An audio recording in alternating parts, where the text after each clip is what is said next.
बड़ी खबर। किसान नेता परविंदर यादव ने अनेकों जनहित के मुद्दों को लेकर देखिए कैमरे पर क्या कहा। प्रदेश सरकार द्वारा किए गए खोखले विकास की खोली पोल देखिए रिपोर्ट। आपके किसान संगठन द्वारा लगातार प्रदेश व जिलों में किसानों की विभिन्न समस्याओं को उठाया जा रहा है। लगभग कितना समय हो गया आपके संगठन को बने हुए? नमस्कार।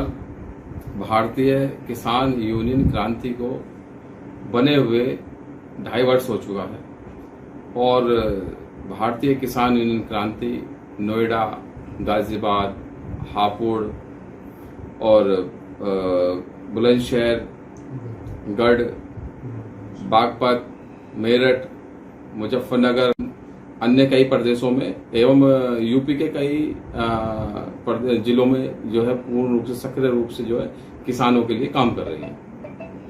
क्या क्या किसानों की विभिन्न समस्याएं आपके संगठन के सामने आती हैं, एक बार दर्शकों को बताएं। आज प्रदेश सरकार के द्वारा जो अब से पूर्व में कहा गया था कि भाई लगातार हम किसानों के लिए बहुत अच्छा कार्य कर रहे हैं। जो 3 काले कानून थे, इन 3 काले कानूनों को अगर देखें केंद्र सरकार द्वारा वापस जरूर ले लिए गए, लेकिन कागजी रूप में अब तक किसानों को लिखित में नहीं दिए गए हैं। उसके साथ साथ में अगर हम सरकार की बात करें तो डीजल सस्ता किसानों के लिए होना चाहिए, नहीं है सिंचाई करने के संबंध में। अगर बिजली की बात करें तो बिजली भी जो सस्ती नहीं है किसानों के लिए, जबकि कह रहे हैं कि हम 2.5% और दो गुना जो किसानों की जो आय को दोगुना करेंगे, लेकिन ऐसा कोई कार्य प्रदेश सरकार के द्वारा नजर नहीं आ रहा है जिससे कि किसानों की आय दुगनी हो। लेकिन प्रदेश सरकार के द्वारा ऐसा जरूर किया जा रहा है कि यूरिया डाई आप लेने चले जाओ तो कीटनाशक दवाई लेना अति आवश्यक है। भाई मुझे अगर 1 किलो गुड़ चाहिए तो मैं चीनी क्यों लूं, साथ में नहीं लूंगा। लेकिन सरकार और या सरकार में बैठे नुमाइंदे या कुछ अधिकारीगण जो कि ब्लॉक पर इस तरह की नीतियां अब देखने को मिल रही है जो कि अत्यंत गलत है और भारतीय किसान यूनियन क्रांति इसका घोर विरोध करती है। और सरकार द्वारा गौतम बुद्ध नगर शहर के लिए स्मार्ट सिटी का नाम दिया जाता है। क्या शहर में पूर्ण रूप से विकास प्रदेश सरकार द्वारा कराया गया है? देखिए, गौतम बुद्ध नगर और नोएडा की अगर हम बात करें तो उत्तर प्रदेश की शो विंडो नोएडा को कहा जाता है। और यहाँ तक कि हमने सुना है बहुत सारे विभागों में ये कहा जाता है कि नोएडा को पेरिस का नाम दिया जाता है। कहाँ जाना है? पेरिस में जाना है। लेकिन स्थिति ये है कि जो 500 वर्ष पुराने रास्ते हैं, मुख्य मार्ग हैं, जो मार्ग एक दूसरे गांवों को कनेक्ट करने के लिए है, वहां पर भी सीवर की भी सुविधाएं नोएडा प्राधिकरण नहीं दे पा रहा है। जल की भी सुविधाएं वहां नहीं है, पानी की टंकी टोटी भी वहां पर नहीं है। तो आप समझ लो कि G20 के मुख्यमंत्री जी का जो कार्यकाल है, उनके कार्यकाल में एक बहुत अच्छा सिग्नेचर ब्रिज बना है जिसका भारतीय किसान क्रांति धन्यवाद करती है। लेकिन अगर गांव की तरफ हम देखें उसी सूरत को उठा करके तो बहुत अच्छी सीरत नजर नहीं आती है। गांव के विकास की अगर हम बात करें तो गांव के नोएडा प्राधिकरण के जो अधिकारीगण हैं, स्वच्छता का सर्वेक्षण करने के लिए, स्वच्छता के नाम पर स्वच्छता के लिए सर्वे करने जल विभाग और सिविल विभाग और अन्य विभाग बहुत सारे विभाग इन्होंने बनाए हुए नोएडा प्राधिकरण में।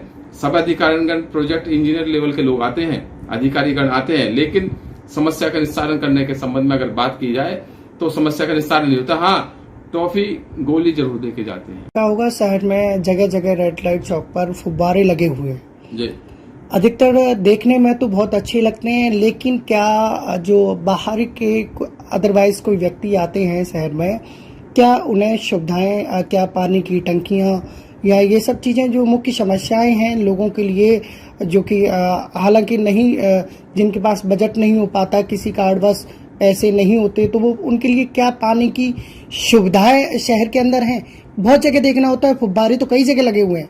प्राधिकरण अधिकारियों ने बहुत करोड़ों खर्च करे हैं स्मार्ट सिटी बनाने के लिए। ये समस्याएं जब हम ग्राउंड पर जाते हैं तो लोगों द्वारा बताई जाती हैं। देखिए, हमारा शहर नोएडा और नोएडा में 81 गांव है। साथ में अगर फव्वारे की बात करें, शौचालय नोएडा प्राधिकरण ने जरूर बनाया जिसका हम हृदय की गहराइयों से बहुत बहुत धन्यवाद करते हैं। भारतीय किसान क्रांति धन्यवाद करती है। लेकिन उसके साथ साथ बात ये भी करते हैं, क्या हर एक आदमी की जो नया आदमी नोएडा शहर में आ रहा है, क्या हर एक आदमी की क्या स्थिति है 20 रुपए खर्च करने की? उसी तर्ज पर आपको पेयजल की व्यवस्था भी बनानी चाहिए। ये भारतीय किसान क्रांति की मांग है जैसे जहां जहां आपने शौचालय बनाए हैं उन शौचालयों के साथ में, चाहे पिंक शौचालय है या आम जन के लिए जो शौचालय आपने बनाया गया है, उन सभी शौचालयों पर उनके साथ साथ में पेयजल की व्यवस्था भी की जानी चाहिए, क्योंकि जिससे कि वो शौच भी वहां कर ले। ग्रेटर नोएडा को पार करके हिंडन नदी को पार कर देते हैं तो वहां पे भी बहुत ज्यादा बुरा हाल है, बहुत ज्यादा दयनीय हालत है। तो नोएडा प्राधिकरण और ग्रेटर नोएडा प्राधिकरण को संयुक्त रूप से इस रोड पे काम करने की अति आवश्यकता है। इस रोड से लाखों वाहन 2 व्हीलर और 4 व्हीलर दोनों निकलते हैं और यहाँ के जो ग्रामीण एवं सेक्टरवासी एवं बाहर से, दिल्ली से या अन्य जगहों से जो भी व्यक्तिगण आ रहे हैं, उनको इस समस्या का बहुत ज्यादा सामना करना पड़ा है। कई बार इस पे कई दुर्घटना हुई है, कई बड़े एक्सीडेंट भी इस रोड पे हुए हैं और कई बार हमने ऑटो पलटते हुए भी देखे हैं, मोटरसाइकिल से लोग गिरते हुए देखे हैं, परिवारों से लोग गिरते हुए देखे हैं कि परिवार के साथ में व्यक्ति जा रहा है, मोटरसाइकिल स्लिप हो गई, किसी का हाथ टूट गया, किसी का पैर टूट गया, किसी को कुछ चोट लग गई। तो इस पर विचार विमर्श करने की अति आवश्यकता है और इस रोड को बनाने की बहुत ही ज्यादा जरूरत है, क्योंकि ये रोड गांव को भी कनेक्ट करता है, ये रोड सिटी को भी कनेक्ट की तरफ अगर हम देख रहे हैं तो प्रदेश सरकार ने का जो फैसला है कि भाई नंदी हो चाहे गाय हो, इनको अच्छी सुविधाएं मिलनी चाहिए, लेकिन प्रदेश सरकार आज उसको करते हुए नजर नहीं आ रहा है प्रॉपर ढंग से। प्रदेश सरकार के द्वारा हो सकता है कि कुछ गौशालाएं खोली गई हों, लेकिन अगर वो गौशालाएं खोली गई हैं तो ये देखने की जरूरत है क्या वो सुचारू रूप से चल रही हैं, नहीं चल रही, उनमें जो काम चल रहा है वो सुचारू रूप से अच्छे से चल रहा है, नहीं चल रहा है, या कितनी कैपेबिलिटी या कितनी कैपेसिटी गाय या नंदी को वहां रखने की है। पहला विषय ये। दूसरा विषय ये, यहां से चाहे नोएडा से लेकर के आप बलिया तक चले जाओ या मथुरा चले जाओ, गाजियाबाद, मुरादाबाद चले जाओ, नोएडा स्मार्ट सिटी है और शो विंडो यूपी का कहा जाता है, या नोएडा के अंदर में आप देख लीजिए, या प्रदेश उत्तर प्रदेश से 75 के 75 जिलों में से किसी भी जिले में आप देख लीजिए, नंदी और गाय की बहुत ज्यादा दुर्दशा है। सरकार का जो अभी मेरठ वाला जो एक्सप्रेस आपने बनाया है, वाकई में वो सुरक्षा के दृष्टिकोण से बहुत अच्छा है, लेकिन उसमें भी प्रॉपर लाइट नहीं है। हाँ, आपने कैमरे लगा रखे हैं, बहुत अच्छी बात है, धन्यवाद करते हैं उसके लिए। उसी तर्ज पर ईस्टर्न पेरिफेरल को भी मेंटेन करने की जरूरत है। आप शुल्क ले रहे हैं लोगों से, आम जन से शुल्क ले रहे हैं, जनता जनार्दन से शुल्क ले रहे हैं, लेकिन सुविधा के नाम पर जीरो है। अगर हम डासना अगर हम लालकुआ से लेकर के जाए बुलंदशहर सिकंदराबाद तक, तो सिकंदराबाद तक जब हम जा रहे हैं तो वहां पर हमें देखने को मिल रहा है कि लालकुआ पर अत्यंत बहुत ज्यादा गड्ढे हैं, फिर धूमपुर माणिकपुर पर हम जाएंगे तो वहां पर बहुत ज्यादा गड्ढे, ऐसी बहुत सारी जगहों पर हमें गड्ढे मिल रहे हैं। और जब हम उस रोड को पार कर लेते हैं टोल को, तो टोल पे भी बहुत सारे गड्ढे हमें दिख रहे हैं और भीड़ भी बहुत ज्यादा। ये तो आपने बताई गौतम बुद्ध नगर से बाहर की बातें हैं, लेकिन अब जो मैं बात करूंगा गौतम बुद्ध नगर शहर के अंदर की दशा जी। तो जो मैंने आपको बताया था कि जो तिलपता और ये सब चीजें हैं, तिलपता रहा, सूरजपुर रहा, और यहाँ पे जो मुख्य मार्ग हैं, जो लोग सैकड़ों लाखों वाहन रोज आते जाते रहते हैं, और देखा जाए तो सड़कों पर आए दिन पानी भरा रहता है, चाहे बारिश हो या नहीं हो। तो क्या कहोगे, अधिकतर देखा जाए तो रोज नोएडा प्राधिकरण के अधिकारी भी वहाँ से निकलते हैं और सत्ताधारी पार्टी के सैकड़ों तमाम नेता वहाँ से निकलते हैं, लेकिन किसी को राश नहीं आती, किसी को दिखता नहीं है। क्या प्रदेश सरकार बड़ी घटना घटित होने के इंतजार में है? देखिए, जो स्थिति अभी हम देख रहे हैं 130 मीटर रोड पर जो रोड है बहुत अच्छा बनाया हुआ है, लेकिन जैसे 130 मीटर रोड खत्म होता है और जब हम गोल चक्कर गोल चक्कर की तरफ चलते हैं तो वहां पे एकदम से कच्चा रोड आ जाता है। उस कच्ची रोड पर हमेशा दुर्घटनाएं घटती हैं। उसके साथ साथ में डेंसो कंपनी से जब हम देखते हैं सेक्टर 15 की तरफ को सूरजपुर होते हुए, उस रोड का बहुत ज्यादा बुरा हाल है।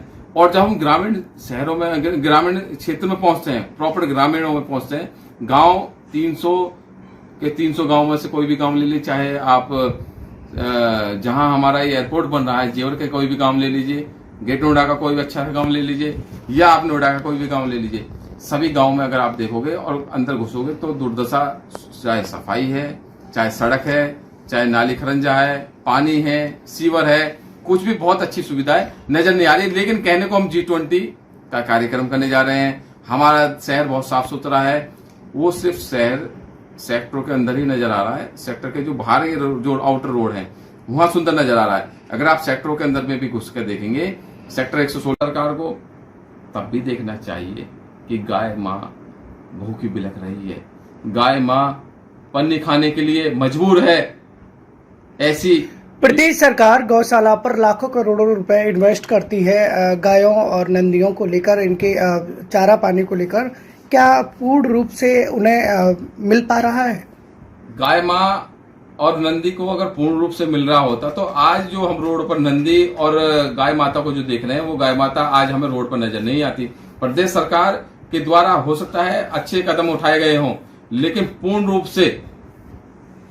से उसको खत्म नहीं किया गया है। पूर्ण रूप से आज गाय माँ सुरक्षित नहीं है, नंदी सुरक्षित नहीं है और रोड पर चल रहा व्यक्ति भी सुरक्षित नहीं है।